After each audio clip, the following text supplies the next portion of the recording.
Hello and नमस्ते friends, welcome to my channel just love life. आज मैं आप सबके साथ शेयर करती हूँ अपने किचन की कुछ क्लीनिंग और ऑर्गेनाइजेशन।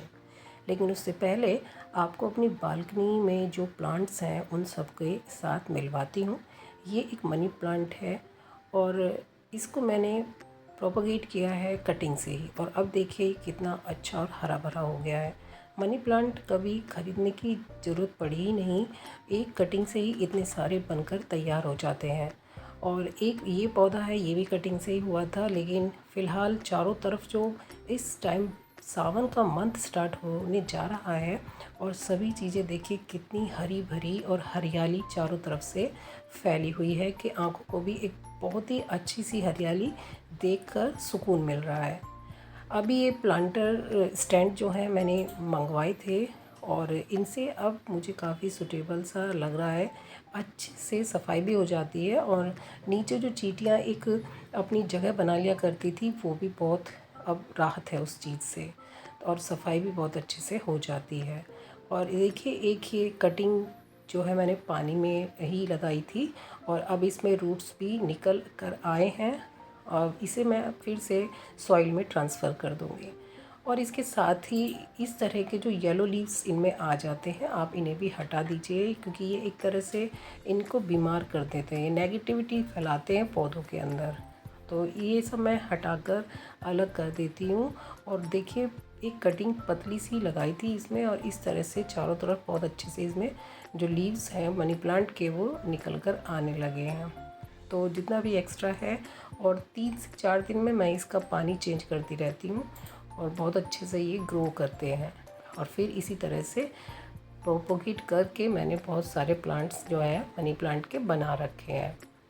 और यहाँ पर एक ये भी प्लांट है मेरे पास, ये भी कुछ मनी प्लांट्स टाइप का ही है, इसका नाम मुझे याद नहीं आ रहा है, और इसकी भी मैंने 1 से 3 कटिंग बनाकर तैयार की हैं। तो इस तरह से अपने घर को हम बहुत अच्छे से छोटे छोटे प्लांट्स के साथ डेकोर कर सकते हैं। Under the counter top organisations जो है वो आज मैं करने जा रही हूँ। तो यहाँ पर मेरी नॉन मॉड्यूलर किचन है, किसी भी तरह के यहाँ पर जो है रैक्स वगैरह मैंने नहीं लगवाई हैं। लेकिन कई बार इग्नोर होने की वजह से बहुत ज़्यादा हमारी किचन में मैस इकट्ठा हो जाता है, इतना क्लटर इकट्ठा हो जाता है कि जब तक आप उसको एक एम बनाकर क्लियर नहीं करेंगे तो वो ऐसे ही बना रहता है। तो यहाँ पर क्लीनिंग तो थी, लेकिन वो ज़्यादा इग्नोर होने की वजह से सामान जो है वो एक तरह से रश हो गया था।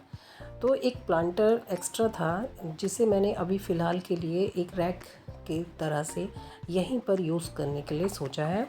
तो ये काफ़ी अच्छे से जो वज़न होते हैं ना, वेट होता है, उसको ये काफ़ी वेयर कर लेते हैं। तो इस तरह से इसे यूज़ किया मैंने यहाँ पर।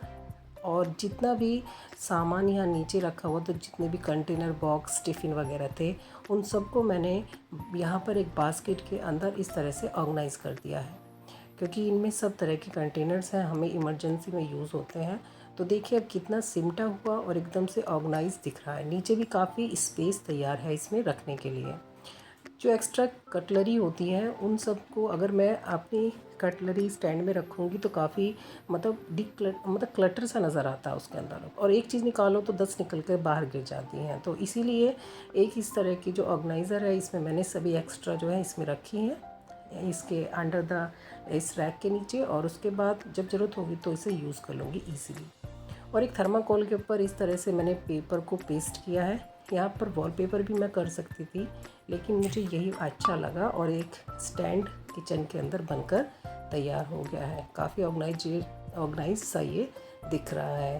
तो और साथ में सबसे ज़रूरी चीज़ है, अपनी किचन में जितने भी अप्लाइंसेस हैं उन सबको बहुत ही बढ़िया तरीके से क्लीन करना चाहिए, रखना चाहिए क्लीन, क्योंकि ये सब चीज़ें हमें हेल्प करती हैं हमारे किचन को अच्छे से, जो वक्त उसमें हम देते हैं, जो खाना हम बनाते हैं, उन सबको आसान बनाती हैं ये सब चीज़ें। अगर हम इन्हें रूटीन वाइज क्लीन करते रहेंगे तो इनकी लाइफ बढ़ जाती है और हमारे जो है वो मनी भी सेव होती है। भाई जब लाइफ बढ़ेगी तो कोई भी चीज़ है वो एक्स्ट्रा टाइम लेकर ही चलेगी। तो इस तरह से इसको मैं टाइम टू टाइम हमेशा क्लीन करती रहती हूँ। यहाँ पर मैंने लिया है एक ईयरबड से आप जो है वो बहुत ही ज़्यादा जो छोटी और बहुत पतली जगह होती हैं वहाँ पर आसानी से चला जाता है और इस तरह से काफ़ी डीप क्लीनिंग हो जाती है। साथ में मैं कॉलिन भी यूज़ करूँगी क्योंकि इससे बिना कोई भी मार्क पड़े, जैसे एक तरह से निशान पड़ जाते हैं फैब्रिक के या किसी भी चीज़ के जब आप साफ़ करते हैं, जैसे आपने पोछा संवार दिया हो, वो नहीं होता है। बहुत बढ़िया क्लीनिंग होती है, स्मेल भी नहीं रहती है इसकी वजह से और बहुत अच्छे से क्लीन हो जाता है। ईयरबड ना हो तो किसी भी माचिस की तिल्ली में रुई को लगाकर आप कॉटन को अच्छे से लगाओ और उससे भी साफ़ कर सकते हैं। नहीं तो कोई कांटा चम्मच उस पर फैब्रिक को लपेट के इस तरह से अच्छे से आप उसे क्लीन कर सकते हैं। तो बहुत सारे ऑप्शन है, ऐसा नहीं है कि एक ही चीज़ आप लगाइए इसके ऊपर और बस बढ़िया तरीके से इसको कीजिए। और भी बहुत सारे हमारे अप्लाइंसेस होते हैं। इस तरह से अगर आप इसके कॉलिन के साथ उनको क्लीन करेंगे तो बहुत बढ़िया तरीके से चमक जाते हैं। तो देखिए इस तरह से ये क्लीन हो चुका है बहुत अच्छी तरह से और बस यहाँ की क्लीनिंग हमारी फिनिश हो चुकी है। कॉलिन से कपड़े पर स्प्रे करने के बाद उसी से अब हमें इसकी बाकी क्लीनिंग करनी है। तो बहुत इजी तरीके से साफ़ हो जाता है और आप ट्राई कीजिएगा। आपको कुछ भी लगाने की ज़रूरत नहीं है, ना किसी और अनदर प्रोडक्ट की ज़रूरत है आपको अपने अप्लाइंसेस को साफ़ करने के लिए। और रेगुलर टाइम पे आप अगर करते भी रहेंगे ना तो इस पे ज़्यादा ना तो ग्रीस जमा होता है और ना ही आपको एक्स्ट्रा एफ़र्ट्स दिखाने की ज़रूरत पड़ती है क्लीनिंग के लिए। तो पूरी मैं अपनी ग्राइंडर मिक्सी जो है इस तरह से ही क्लीन करके रख देती हूँ टाइम टाइम पर। और देखिए ये बिल्कुल नई सी बनी रहती है और इसे लाए हुए मुझे काफ़ी टाइम हो चुका है। तो इस तरह से अगर ध्यान रखेंगे अपने घर में चीज़ों का तो उनकी लाइफ भी बढ़ जाएगी और वो अच्छे से आपका साथ देती है।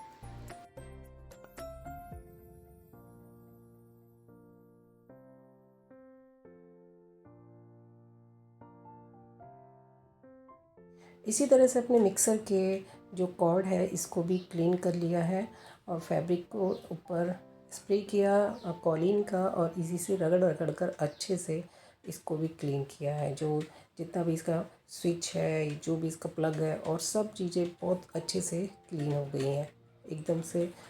इनकी जो डर्ट है, जो ग्रीस थी, वो बिल्कुल साफ़ होकर हट चुकी है और अब इस तरह से दिख रही है मेरी मिक्सर जैसे अभी मैंने नया ही अनपैक किया हो।